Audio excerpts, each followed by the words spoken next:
있습니다. 감사하며 사십시다. 오늘 말씀을 통해서 왜 성령의 열매를 맺지 못하는가라고 하는 제목으로 함께 은혜를 나누겠습니다. 우리가 그리스도인이라고 하는 정의를 좀 다양하게 내릴 수 있습니다. 누가 그리스도인 혹은 성도인가, 또 성도는 어떤 사람인가, 여러 각도에서 여러 측면에서 설명할 수 있는데, 특별히 오늘 우리가 앞으로 성령의 열매에 대해서 계속 말씀을 나눌 터인데, 오늘 서론적인 말씀으로 성령과 관계되어서 그리스도인은 과연 어떤 사람인가라고 하는 측면에서 좀 함께 돌아보길 원합니다. 우리가 성령과 그리스도인, 성령과 믿음의 사람의 관계는 과연 어떤 것인가? 우리가 성령의 열매를 맺어야 되는데, 우리가 이런 바른 성령이 누구인지, 또 성령이 우리에게 어떤 역할과 관계가 있는지를 바르게 알면 이런 풍성한 열매들을 더 바르게 맺어가게 될 줄로 믿습니다. 성령과 관련해서 우리 그리스도인들을 한번 누구인가라고 하는 것을 한번 정의해 본다면 분명히 이렇게 확신한 그런 말씀들을 가지고 그렇게 우리가 이해할 수 있을 것입니다. 한번 따라합시다. 그리스도인은 성령을 받은 사람입니다. 여러분 성령 받으셨습니까? 성령을 받았다라는 것은 선물로 주시는 것, 구원의 은혜. 성령 없이는 우리는 구원의 은혜에 참여할 수도 없고 하나님을 아버지라고도 부를 수 없다. 성경은 분명하게 가르쳐 주죠. 그러니까 우리 믿음의 사람은 성령과 관계돼서 나는 성령을 받은 사람이구나, 성령을 받았구나라고 하는 것을 여러분 확신하시기를 바랍니다. 그게 믿음의 사람이 가지고 있는 성령 안에서 중요한 원리가 되는 것입니다. 또 하나 있습니다. 한번 따라서 성령이 내주하는 사람. 성령을 받았다라는 것도 좀 비슷한 편이지만 성령이 어디 합니까? 내 안에 거한다. 성령이 우리의 심령에 거한다. 성령 하나님이 내 안에 거하신다. 여러분 믿습니까? 얼마나 놀라운 은혜입니까? 하나님은 멀리 계신 분. 아마 어떤 사람, 믿지 않는 사람들, 하나님 어디에 계십니까? 그러면 저 하늘나라, 저 어디 먼 곳에 있는 것처럼 하나님을 그렇게 묘사하죠. 그러나 우리 하나님의 사람들은, 그리스도인들은 하나님은 어디에 있습니까? 우리 안에도 계십니다. 어떻게요? 성령을 통해서. 그것을 우리가 신학적으로 내주하신다, 이렇게 한자를 사용하는데, 우리 안에 거하시는 분이 성령님이시다. 여러분 안에 성령이 거하시는 줄로 믿습니다. 그게 우리의 본질이고 예수 믿는 사람이 가지고 있는 분명한 특징들입니다. 또 있습니다. 여러 가지가 있지만 또 한번 따라서 성령을 따라 사는 사람입니다. 우리는 성령을 따라 사는 사람이다. 이것은 오늘 제 말씀에도 설명하겠지만, 내가 이전까지는 성령이 아니라 육체를 따라 살아가는 사람이었어요. 그냥 내 생각, 내 정욕, 내 고집, 내가 원하는 바, 이게 다 육체를 따라 살아가는 삶이었는데, 이제는 그런 삶을 그치고 이제는 성령을 따라가는, 성령을 따라 사는 그런 사람이 되었다. 다른 말로면 성령의 인도함을 받는 사람이 되었다. 이렇게 성경은 우리에게 말씀하고 있습니다. 성경은 우리 안에만 계시는 게 아니라 우리 안에서 우리의 마음을 감동해 주시고, 또 우리 안에서 말씀도 잘 받아들이도록 역사해 주셔서 우리가 믿음의 길을 하나님께서 인도하는 대로 우리의 길을 따라가는 사람이 될 수 있다는 것을 말씀하고 있어요. 그래서 우리는, 성도는 성령을 따라 사는, 성령의 인도를 받는 자가 된다. 네, 우리가 결론적인 내용 앞으로 보겠지만, 한 번 더 따라합시다. 우리는 성령의 열매를 맺는 사람입니다. 믿습니까? 성령의 열매는 성령을 받은 사람, 성령이 내주한 사람, 성령에 따라 살아가고 인도함을 받는 사람은 그 삶 속에 뭐가 맺힌다고요? 성령의 열매가 반드시 맺히게 되어 있습니다. 자, 그런데 우리가 나무가 살아있으면 어떻게든지 뭐 좋은 열매든 나쁜 열매든 나무가 살아있는 한 열매를 다 맺게 되는 것을 보게 되죠. 뭐 농사 짓는 분들은 농사가 잘 될 때도 있고 안 될 때도 있지만 분명한 것은 나무가 살아있는 한 계속해서 열매를 맺어가는 것이 자연의 이치이기도 하죠. 예수 믿는 사람이, 성령을 받은 사람이 성령의 열매를 맺는 것은 특별한 것이 아니라 그것은 당연한 일입니다. 한번 옆에 분하고 다시 볼까요? 성령의 열매를 맺는 것은 당연한 것입니다.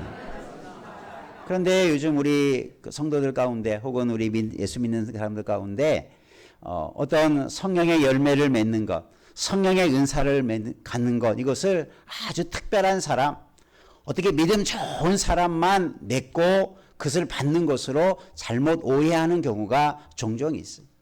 그게 아닙니다. 하나님의 말씀의 원리는 우리가 성령을 따라 살아가는 모든 사람에게는 성령의 은사도 있고 성령의 열매도 있게 될 줄로 믿습니다. 그런데 문제가 한 가지 생겨나게 되죠. 분명히 열매 맺는 것은 당연하고 우리 안에 성령의 열매가 맺는 것은 지극히 정상적인 것인데 비정상적인 그리스도 안에, 성도 안에 왜 성령의 열매가 없을까? 왜 성령의 열매들이 맺어가지 못할까? 심각한 문제죠. 포도나무에 포도 열매가 맺는 것이 당연한데 조금 맺고 잘못 맺을 수는 있는데 열매가 아예 없다. 포도나무가 열매를 전혀 맺지 못한다. 사과나무가 열매를 맺지 못한다. 여러분, 그러면 그냥 한 해 거르는 경우는 있을지 모르겠지만 계속해서 열매가 없다 그러면 이것은 큰 심각한 나무의 문제가 있는 거지. 오늘 우리 안에 예수 믿는 사람, 그리스도인이라고 하는데 성령의 열매가 없이 살아가는 것을 아무렇지도 않게 여기는 사람은 큰 문제가 있는 거예요. 아, 저 사람은 믿음이 좋으니까 저런 좋은 성령의 열매가 있구나. 저분은 오랫동안 신앙생활 했으니까 저런 성령의 열매가 있구나라고만 생각해서는 안 되고 우리가 성령 안에 거하는 자들은 어떻게든지 열매가 맺을 수밖에 없다.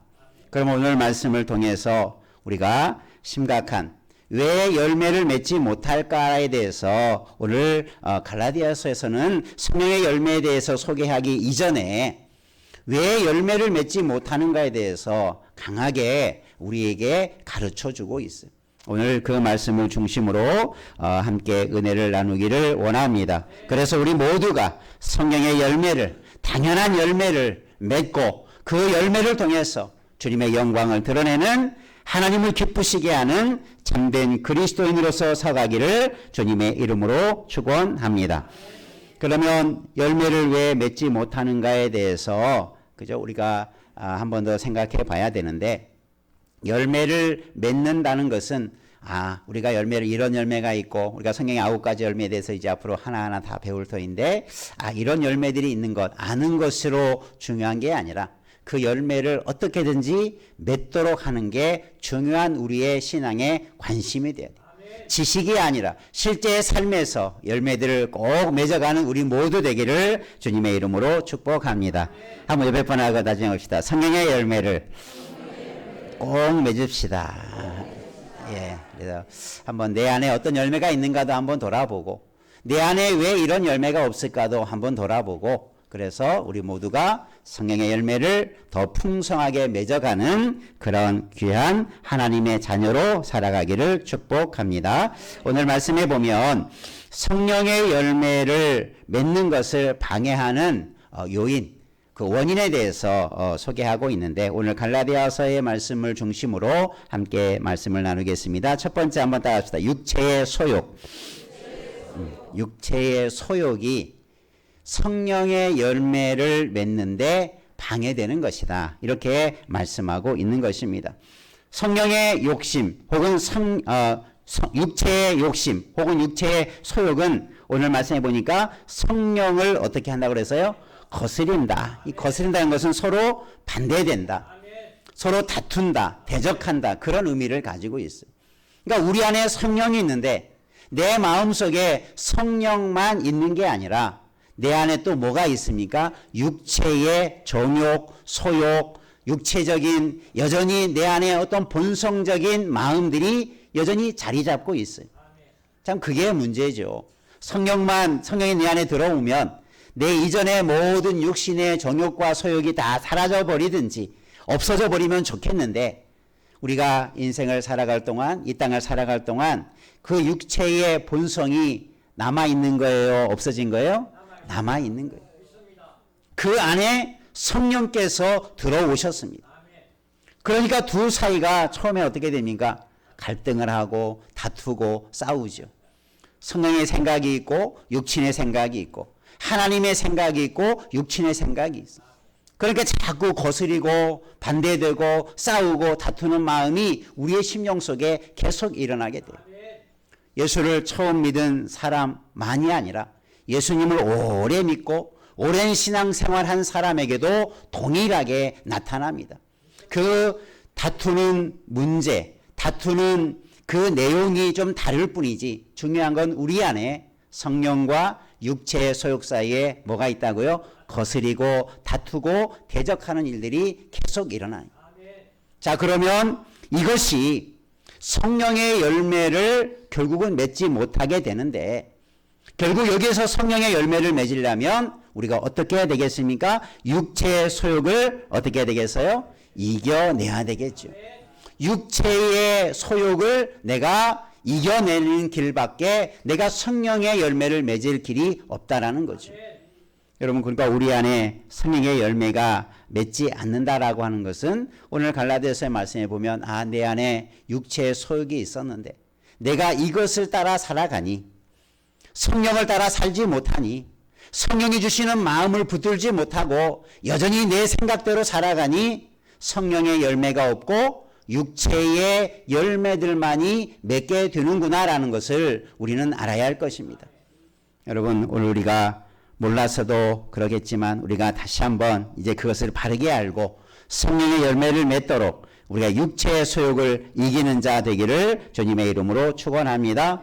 이것을 육체의 일이라고 하기도 하고 육체의 소욕이라고도 말하고 우리가 다른 말로 말하면 육체의 본성이라고 말할 수도 있어요. 이것은 육신이 가지고 있는 죄악된 본성이 여전히 남아 있어서 내가 그것을 제어하지 아니하면 그것이 성령의 역사들을 하지 못하도록 방해하고 있다라는 것을 분명히 말씀하고 있습니다. 그래서 우리가 19절부터 보면 오늘 읽지 않았지만 육체의 일에 대해서 육체의 열매에 대해서 15가지에 대해서 쭉 설명하고 있습니다. 온갖 더럽고 추하고 악하고 음란하고 더러운 모든 육체의 일들이 모든 세상에서 일어나는 악한 일들이 바로 육체의 소욕을 따라 살아갈 때 그런 일들이 가득해진다. 그러나 중요한 것은 그럼에도 불구하고 성령을 따라 살아가는 사람은 그런 육체의 열매가 아닌 어떤 열매를 맺는다고요? 성령의 열매가 맺어가게 된다라는 것을 가르쳐 주는 것입니다. 그러면 육체의 일은 얼마나 악하고 더럽고 추하고 그런 일들을 우리 가운데 바라지 않는 것입니까? 그런데 나도 모르게 혹은 내가 이전의 삶을 그대로 세상을 따라 살아가니 육체의 본성을 따라 살아가니 우리 안에 이런 육체의 열매들이 맺어가고 있다. 끊어져 갔어야 되는데 예수 믿으면 반드시 그것이 끊었어야 되는데 여전히 그렇지 못한 일들이 참 많이 있는 거죠. 우리 안에 육체의 본성을 이겨나고 육체의 소욕을 이겨냄으로 말미암아 육체의 열매가 아닌 성령의 열매를 계속해서 맺어가는 우리 모두 되기를 주님의 이름으로 축복합니다. 존 오웬이라고 하는 청교도 목회자가 이 죄 죽이기라고 하는 책을 썼는데 그 책 속에 이렇게 소개하고 있어요. 죄를 죽이는 일, 좀 과격한 표현이죠.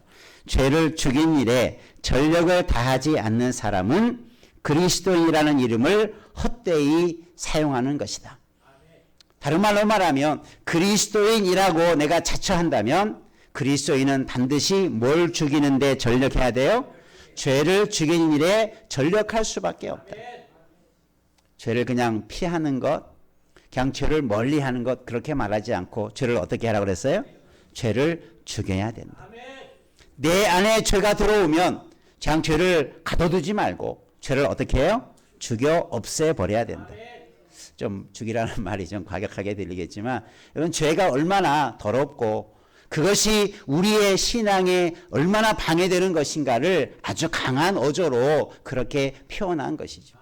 여러분 내 안에 있는 죄 혹은 내 주변에 가까이 있는 죄 여러분 그것을 멀리할 뿐만 아니라 그것을 철저하게 끊어버리고 그것이 완전히 내 안에서 작동하지 못하도록 죽여버려야 되는 그런 죄악들을 우리가 끊어내기를 주의 이름으로 축원합니다.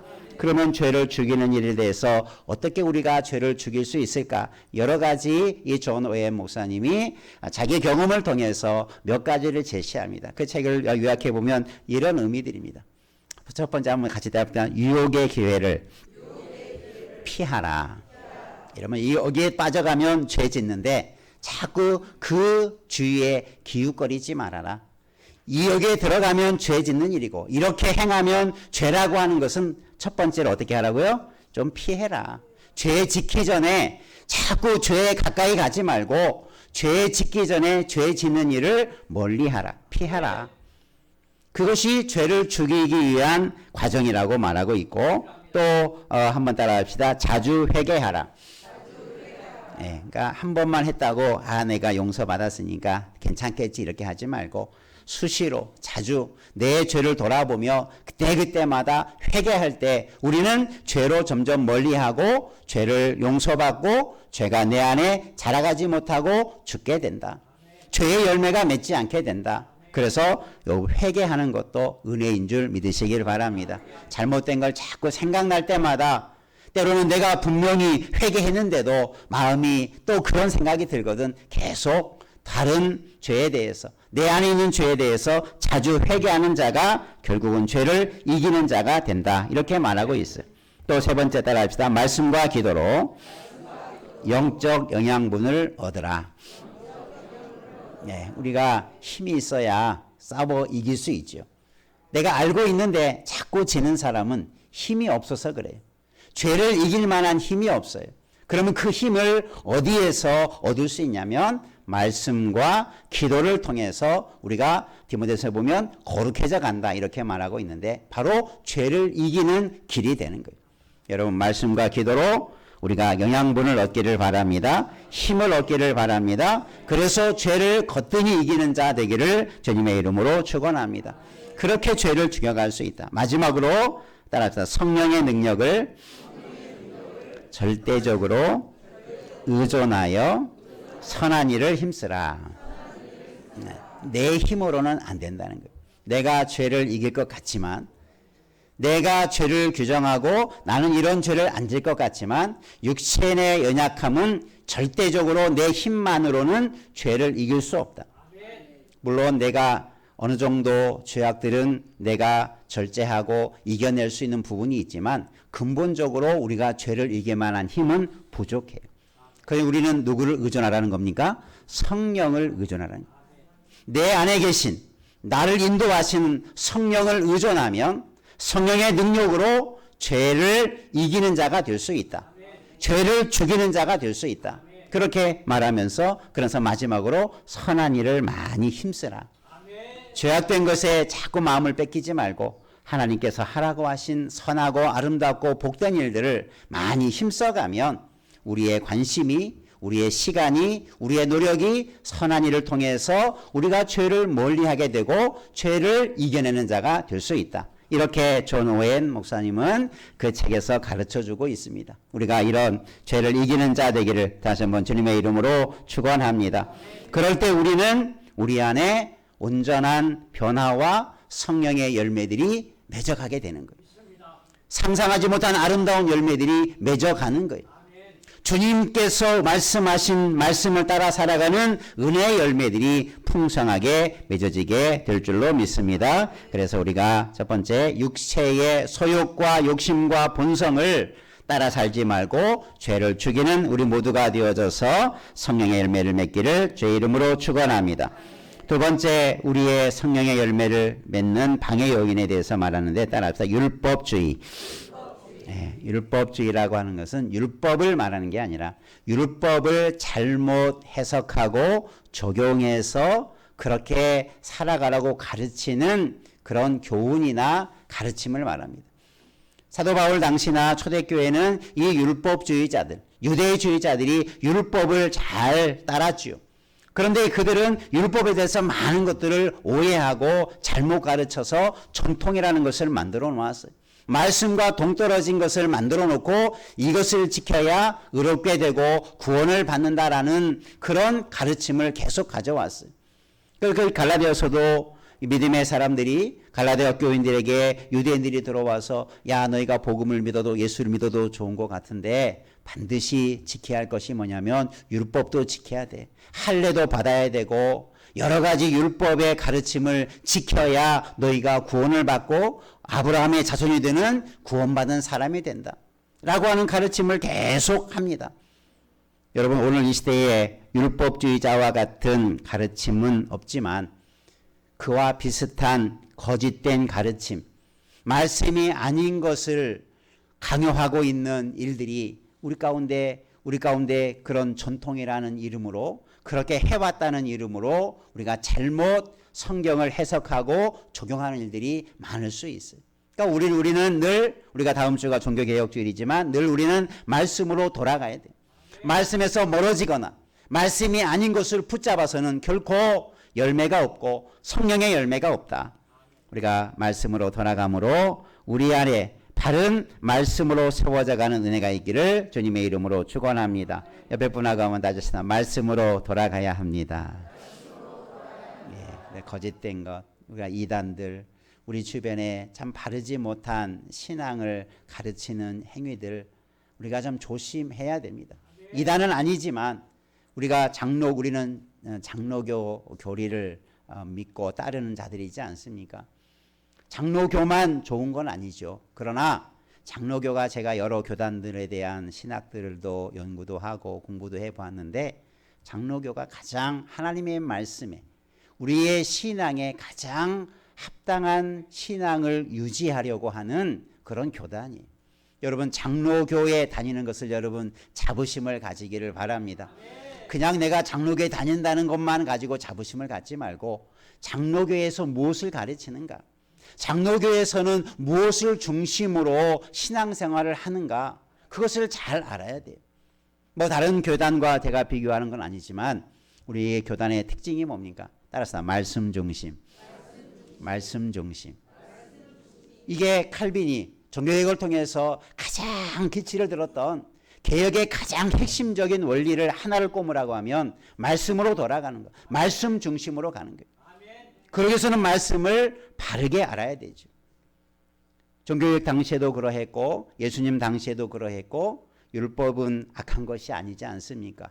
복음은 악한 것이지 아니지 않습니까? 그런데 이 율법을 잘못 해석하고 적용하고 복음을 잘못 가르치는 이들이 늘 교회 안에 있었기 때문에 사도 바울이나 심지어는 예수님까지도 그 잘못된 것들을 심하게 책망하고 그런 것에 빠지지 않도록 주의하도록 조심하도록 그렇게 가르쳐 왔습니다. 오늘 우리가 바른 말씀 위에 서가기를 주의 이름으로 축원합니다.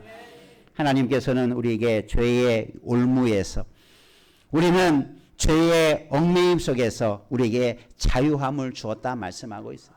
예수를 믿는 것, 우리가 예수를 통해서 우리가 죄에 얽매여 끌려다니는 종이 아니라 이제는 자유자가 된 줄 믿으시길 바랍니다. 마음껏 주님을 죄에 끌려다니는 죄의 종이 되는 자가 아니라 우리는 하나님의 자녀로 마음껏 신앙생활 할 수 있는 자유자로 우리를 불러주신 줄로 믿습니다. 그런데 다시 그 죄에 빠져간다면 다시 그 죄에 또 다시 들어간다면 얼마나 어리석은 자입니까?